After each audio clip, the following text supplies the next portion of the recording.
In deze video gaan we het hebben over verwijderen, doorsneden en uitsluiten, oftewel subtract, intersect en exclude. Hallo allemaal, ik ben Bianca van Be Creatief en wat fijn dat je kijkt naar een nieuwe video van mij. Vergeet niet te liken en te abonneren, dat zou echt super tof zijn.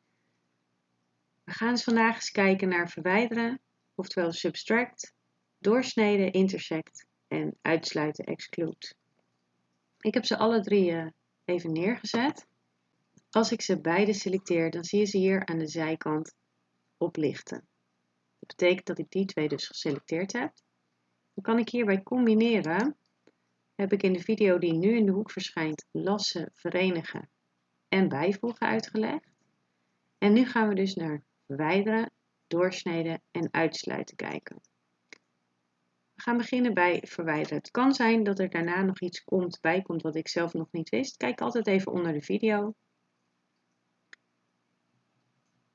We gaan in elk geval beginnen met verwijderen. We klikken hem aan. En als je die aanklikt, dan zie je dat nu de ster uit het hart is verwijderd.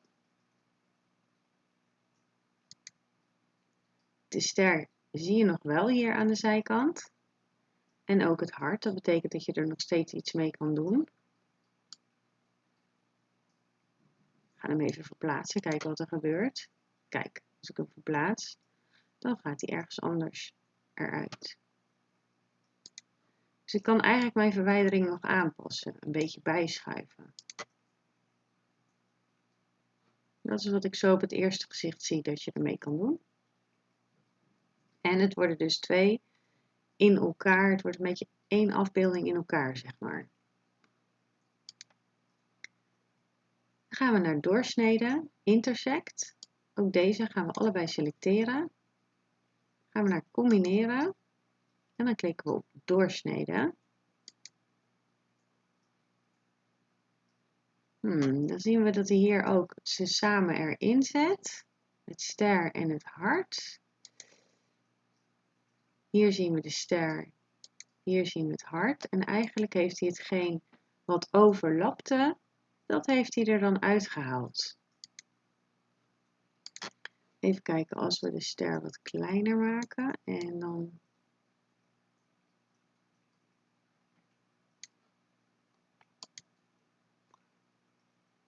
ja, dan zie je natuurlijk gewoon de ster. Logisch. Heel logisch.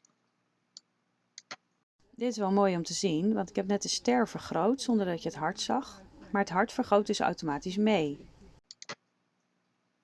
Hij haalt het dus zeg maar een stukje eruit. Ik weet nog niet echt waarvoor je dit nou zou kunnen gebruiken. Maar weet jij het nou wel? Of weet je nog iets wat je ermee kan doen? Laat dan even een reactie onder de video achter. Ik ben erg benieuwd waar jullie dit voor gebruiken.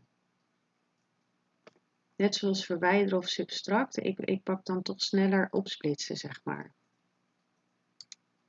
Dan hebben we nog uitsluiten.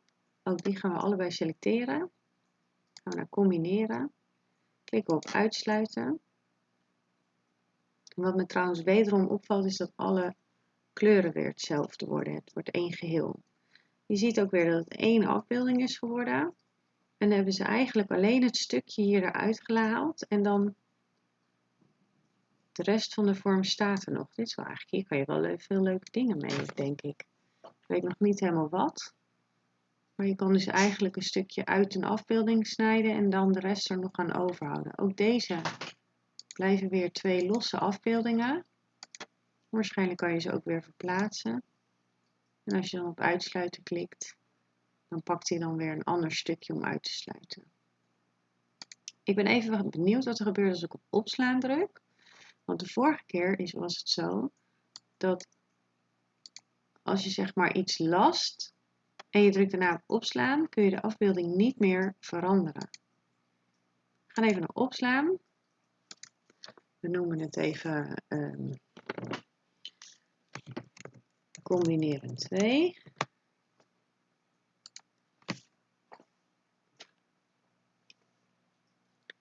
Nu heb ik mijn project opgeslagen. Ga ik even kijken of ik nog steeds dingen kan veranderen.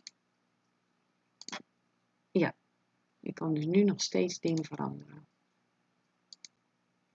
Ik ben eigenlijk heel erg benieuwd waarvoor jullie deze 3 gebruiken. Wat zijn nou handige dingen die je hiermee kan doen? Heel erg bedankt voor het kijken. Vergeet niet te liken en te abonneren.